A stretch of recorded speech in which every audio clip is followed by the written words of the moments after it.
Transformers 1ने या लोकप्रिय फ्रँचायझीमध्ये नवचैतन्य आणलं आहे. हा केवळ एक उत्तम ट्रान्सफॉर्मर्स चित्रपटच नाही, तर एक उत्कृष्ट चित्रपट आहे. ओरियन पॅक्स, क्रिस हेम्सवर्थ आणि डी 16, ब्रायन टायरी हेनरी यांच्या पात्रांमधील संवादांपासून ते थरारक ॲक्शन सीन्स आणि सुंदर ॲनिमेशनपर्यंत अनेक गोष्टींमध्ये प्रेक्षकांना खूप काही आवडेल. हा चित्रपट ऑप्टिमस प्राइम आणि मेगाट्रॉन यांची सुरुवातीची कथा सांगतो, त्यामुळे आधीचे चित्रपट पाहिले नसले तरीही कथा समजण्यास काही अडचण येणार नाही. ही चित्रपट त्रयी सुरू करणारा पहिला भाग आहे. चित्रपट सायबरट्रॉन या ट्रान्सफॉर्मर्सच्या ग्रहावर आधारित आहे. ओरियन पॅक्स आणि डी 16 हे एनर्जॉनची खाण करणारे मित्र आहेत, जे सायबरट्रॉनला इंधन पुरवतात.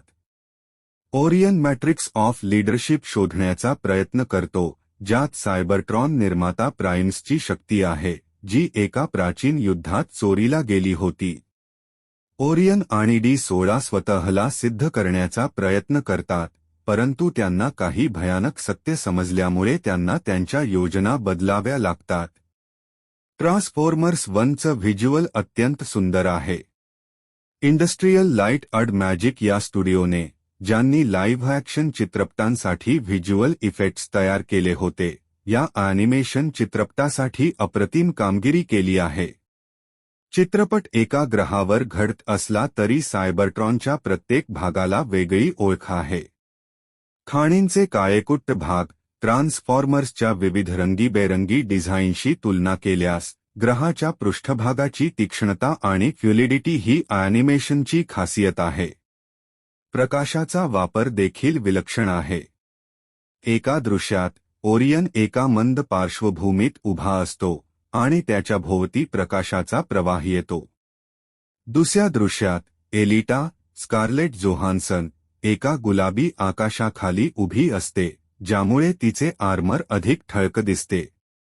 परंतु ॲनिमेशन त्याच्या सर्वोत्तमतेत तेव्हा पोहोचतो जेव्हा ते सतत गतिशील असतं, विशेषतः त्याच्या ॲक्शन सीन्समध्ये रंगांचा आणि जागेचा वापर करून ॲक्शन दृश्यमानता वाढते, ज्यामुळे प्रत्येक तपशील स्पष्टपणे जाणवतो.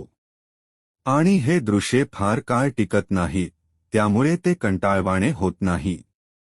चित्रपट पहिल्यांदा पाहताना फारशी माहिती घेतली नव्हती, त्यामुळे चित्रपटात असलेले मोठे रहस्य मला खूप धक्का देणारे वाटले.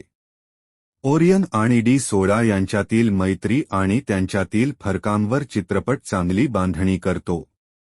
ओरियन उत्साही आणि आत्मविश्वासी आहे आणि मॅट्रिक्स ऑफ लीडरशिपच्या शोधात आहे, तर डी 16 अधिक सावध आहे आणि नियम तोडायला तयार नसतो. त्यांच्या फरकामुळेच त्यांची मैत्री अधिक घट्ट होते, परंतु त्यांना जगाच्या ख्या परिस्थितीची जाणीव होताच त्यात बदल होऊ लागतो. डी 16च्या पात्रातले बदल थोडे अचानक होतात, विशेषतः शेवटच्या युद्धाच्या आधी. या बदलावर अधिक वेळ दिला असता तर अंतिम क्षण अधिक प्रभावी ठरले असते. परंतु या टीकेने चित्रपटाच्या एकंदर आनंदावर काहीच परिणाम होत नाही.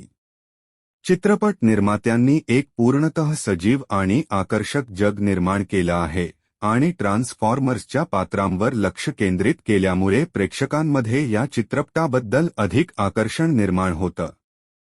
अंतिम निर्णय 5 पैकी 4. तर मित्रांनो, हा होता ट्रान्सफॉर्मर्स 1 सिनेमाचा रिव्ह्यू. तुम्हाला हा रिव्ह्यू कसा वाटला हे कमेंट बॉक्समध्ये नक्की सांगा. आवडल्यास लाईक आणि सबस्क्राईब करायला विसरू नका.